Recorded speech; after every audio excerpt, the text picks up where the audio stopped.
눈덩이처럼 커지고 있습니다. 네. 왜냐하면 이 산불이 도심 또 관광지역 그렇죠. 산불이라는 네. 것이죠. 건물도 많이 지금 불에 탄 상황이고. 네, 맞습니다. 그래서 16일까지 직접 피해 규모 같은 경우에 산림이 379헥타르 소실되고 사망 1명, 인명피해 20명, 건축물 266동, 또 150농가, 79개 숙박시설 등 이 92개의 소상공인 시설이 피해를 입은 것으로 잠정 집계됐고요. 네. 근데 또 여기에다가 이제 산림 피해액, 또 무형의 경제적 손실 합하면 피해액은 기하급수적으로 늘어날 것으로 보고 있습니다.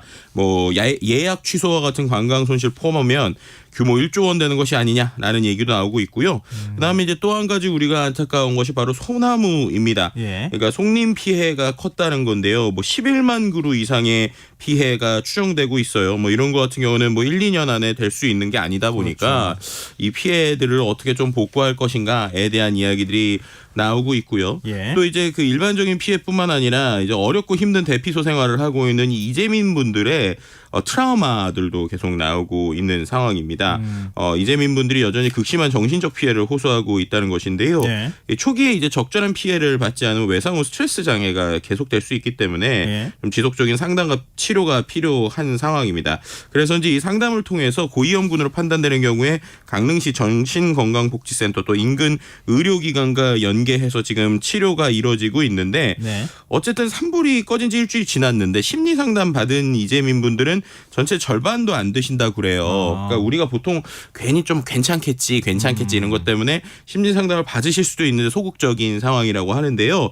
그래서 이제 당국에서는 이재민 대피소 내 심리상담 계속 하겠다라고 이야기하고 있으시니까 조금이라도 불편한 증세 나타나시면 주저 말고 상담 치료 받으셨으면 좋겠고요. 네. 그 외에도 뭐 강릉 산불에 대한 다양한 전국에서의 온정이 이어지면서 뭐 위로와 용기를 북돋는 응원들도 지금 계속되고 있습니다. 환경 분야에서 키워드가 또 있다고요? 네, 맞습니다. 중국발 황사라는 네. 키워드인데요. 근데 이게 참 중국에서 뭐라고 얘기하는 거냐면 이게 왜 키워드가 나왔냐면 중국에서 유입된 황사로 미세먼지가 심각한데 중국이 우리 언론의 황사 보도에 대해서 노골적으로 불쾌감을 드러냈다라고 하는 게 이제 SNS 화제가 된 겁니다. 네. 중국발 황사란 표현 쓰지 말라라는 거예요.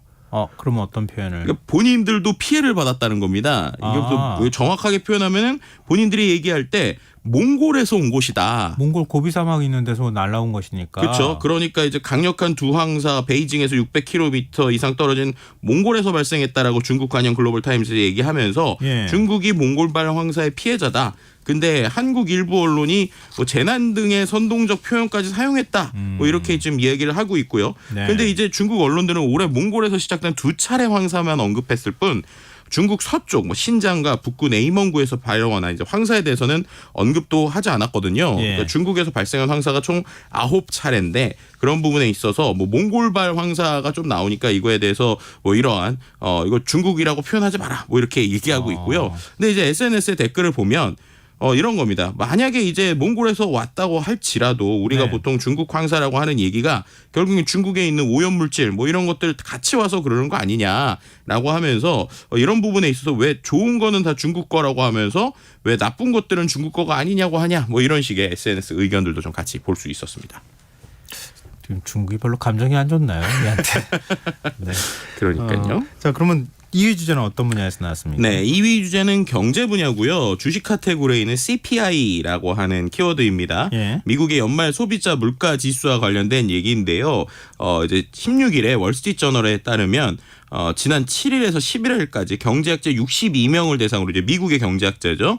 월스트리트저널에서 이제 설문을 했다고 그래요. 근데 네. 설문에 경제학자들이 예상한 평균 미국의 연말 소비 물가 지수 CPI가 3.53% 정도 상승할 것이다. 이렇게 나타났다고 합니다. 네. 그러니까 1월 조사에 3.1%에서 높아진 전망인데요.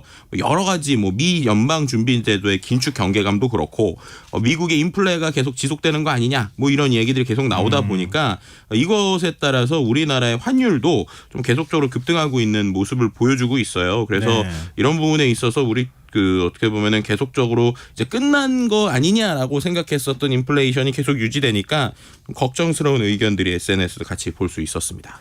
경제 분야 키워드 또 있다고요? 네, 뭐 방금 우리가 이야기 나눴던 부동산 분야의 전세 사기라고 하는 키워드이고요. 네. 전세 사기 피해자분들이 이제 극단적 선택을 이어가게 되면서 이제 많은 사람들의 이제 안타까움과 또 공분을 이제 자아내고 있는 상황입니다.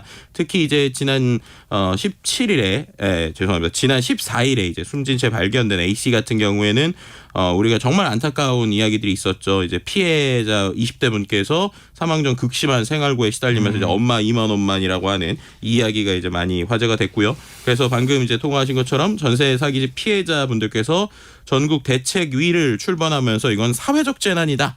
라는 이야기들이 있습니다. 근데 이게 누구나 당할 수 있다라고 하는 게 또 한 부동산 스타트업 직원분도 이번에 이 빌라왕의 소위 빌라왕의 피해자가 되셨다고 해요. 네. 그래서 뭐 이 이야기도 같이 나온 것인데 아무리 꼼꼼하게 살펴도 결국엔 당할 수밖에 없는 구조였다. 라고 하면서 이게 개인의 문제가 아니다라고 나왔고요. 그래서 이제 SNS 댓글들을 보더라도 정부가 나서서 최소한 좀 경매라도 일단 멈춰줘야 되는 거 아니냐. 실효성 있는 대책 좀 촉구한다. 뭐 이럴 때 좀 이제 필요한 금액들을 써야 되는 거 아니냐. 뭐 이런 얘기들 같이 좀 볼 수 있었습니다. 네, 맞습니다. 지금 전부 다 대부분 뭐 소액 대출 받아가지고 보증금 낸 20, 30대 정도 세대가 많다고 하잖아요. 그러니까요. 그러니까 이게 참 많은 사람들이 이렇게 얘기하는 게 나도 만약에 그 상황이었다면 피해를 당했었을 것 같다라고 하는 이런 공감대에서 좀 SNS 의견들이 그렇게 나오고 있는 것 같습니다. 네. 자, 3위 주제는 뭐죠? 네, 3위 주제는 정치 분야고요. 돈봉투라고 하는 키워드입니다. 이제 더불어민주당의 2021년 전당대 돈봉투 의혹이 전국을 흔들고 있으면서 나오는 키워드이고요. 네. 민주당은 의혹의 중심에선 이제 송영길 전 대표의 귀국 요청한 가운데 돌파구 찾기에 이제 부심 중이다라는 겁니다. 그래서 송 전 대표가 이제 입장 밝히는 것에 대해서 어떻게 될 것이냐라는 얘기가 나오고 있고요. 또 뭐 네. 정치 숫자라는 입장, 또 내부 비판 엇갈리고 있는 상황입니다. 또 이에 대해서 돈봉투 의혹을 겨냥해서 뭐 소위 JMS 민주당이라는 부적절한 표현 쓴 뭐 이 이슈에 대해서 좀 같이 나오고 있다 보니까 결국 이 돈봉투에 대한 계속 이슈들은 한동안 좀 지속될 것으로 보입니다. 아, 그 JMS 민주당이라는 표현만 말씀하셨는데 그 네. 태용호 국민의힘 최고위원이 네. 이걸 이제 언급을 했다가 네네 그렇죠. 실수였다 이렇게 뒤늦게 이제 사과하는 일도 있었죠. 네. 자, 4위 주제는요? 네, 4위 주제는 사회 분야의 추모라고 하는 키워드입니다. 예. 세월호 이제 안타까운 일이 9주기가 됐습니다. 그래서 세월호 참사와 관련돼서 전남 진도 팽목항에서 9째 봄을 맞이하면서 그 슬픔에 대한 사람들의 참사에 대한 추모 행진이 여전히 이어졌고요. 네. 그것에 대한 이야기라고 보시면 될 것 같습니다. 그래서 뭐 목포나 진도에서 세월호의 흔적을 찾아서 뭐 눈물의 추모 행사가 이어지기도 했고요. 이제 오후 3시 15분부터 해서 죄송합니다. 1시간 동안 기억식이 열리기도 했습니다. 또 네. 이제 팽목항 기억식에서는 전국에서 100여 명이 찾아서 9년 전에 그날을 기억하기도 했는데요. 예. 이 세월호 참사에 대해서 가족협의회 김종기 운영위원장이 우리가 여기서 멈추는 것이 아니라 안전한 사회를 만들고 아이들의 명예 회복될 때까지 세월호 운동으로 확산하겠다라고 강조하기도 했습니다. 또 그 외에 또 추모와 관련된 키워드가 있는데 4.19 혁명에 직접적인 도화선이 된 3.15 의거 희생자인 김주열 열사의 어머니 권찬주 여사께서 네. 건국 포장을 받는다고 하십니다. 그래서 네. 국가보훈처가 제63주년 4.19 혁명을 맞아서 권 여사를 포함한 31명에게 건국 포장을 수여한다고 밝힌 것인데요. 이번 포상 같은 경우는 개인이 4.19 혁명 관련 자료를 찾아서 제출하는데 한계가 있는 점을 고려해서 오히려 보훈처가 주요 학교를 중심으로 현지 조사를 벌였고 거기에서 이제 새로운 활동들을 발굴을 하면서 네. 이렇게 이제 포장을 준다라고 합니다. 뭐 그 외에 또 다른 추모 키워드가 있는데요. 바로 이태원 참사와 관련된 추모 키워드입니다. 네. 서울시가 오는 23일에 세계 책의 날을 맞아서 네. 서울광장에 있는 도서관인 책 읽는 서울광장을 조성하고 개막식을 열 예정인데요. 거기에 있어서 이태원 참사 분향소에 대한 이야기들이 좀 나오고 있는 것 같습니다. 그래서 뭐 유가족 층의 자진 철거 요구하고 있는데 과연 어떻게 될 것인지에 대해서 좀 더 지켜봐야 될 것 같습니다. 네. 자, 마지막 5위 주제는요? 네, 5위 분야 같은 경우는 생활 분야의 제로라고 하는 키워드인데요. 네. 요즘에 정말 뭐 제로 음료수 이런 것들이 상당히 많잖아요. 뭐 탄산수도 많고 그렇죠. 뭐 그렇죠? 콜라도 그렇고 심지어 소주도 요즘에는 소주도 이제 맞아요, 뭐 제로 맞아요. 소주 뭐 이런 것들이 나오게 되는데 네. 과연 이 제로라는 거 계속 먹어도 되냐라는 것들에 대한 좀 이슈가 나오는 것 같습니다. 네. 왜냐하면은 이른바 이제 제로 슈거 무설탕이라고 할지라도 대부분 다 보면은 그 단맛을 내게 되는 감미료가 들어가게 되는데 네. 0칼로리라고 하는 게 정말 정확한 0칼로리가 아니라 식품의약품안전처에서요. 열량이 100ml당 4kcal 미만일 때 무열량으로 표시를 할 수 있다고 합니다. 그러니까 약간의 칼로리가 있긴 있는 거예요. 네네. 그래서 이것도 이제 과유불급이라고 좀 적당히 먹어야 되는 거 아니냐라는 얘기가 나오고 있고요. 특히나 이제 제로 소주 같은 경우에 이슈가 되고 있는 건데 제로 소주 역시도 어쨌든 이 소주 자체에서 알코올이 1g당 7kcal를 고열량이기 때문에 네. 어쨌든 이 역시도 뭐 제로라고는 하지만 분명히 칼로리가 존재한다. 그래서 결국 이것도 어떻게 보면 안 먹는 게 상책이지 제로라고 많이 먹으면 똑같은 현상이 나온다. 뭐 이런 것들이 좀 SNS 화제가 되는 것 같습니다. 제로가 중요한 게 아니라 네. 우리 욕망을 억제하는 게 더 중요한 거 아닌가 싶은데요. 네, 그렇죠. 과유불급이라는 말이 정말 여기에서는 딱 정확하게 맞는 것 같습니다. 네, 알겠습니다. 오늘 이슈이스타 여기까지 하겠습니다. 지금까지 김덕진 미래사회 IT연구소 소장과 함께했습니다. 고맙습니다. 네, 감사합니다. KBS 일라디오 김성환의 시사 1부 순서 여기서 마무리하겠습니다. 전 11시 정각 2부에 다시 찾아오겠습니다.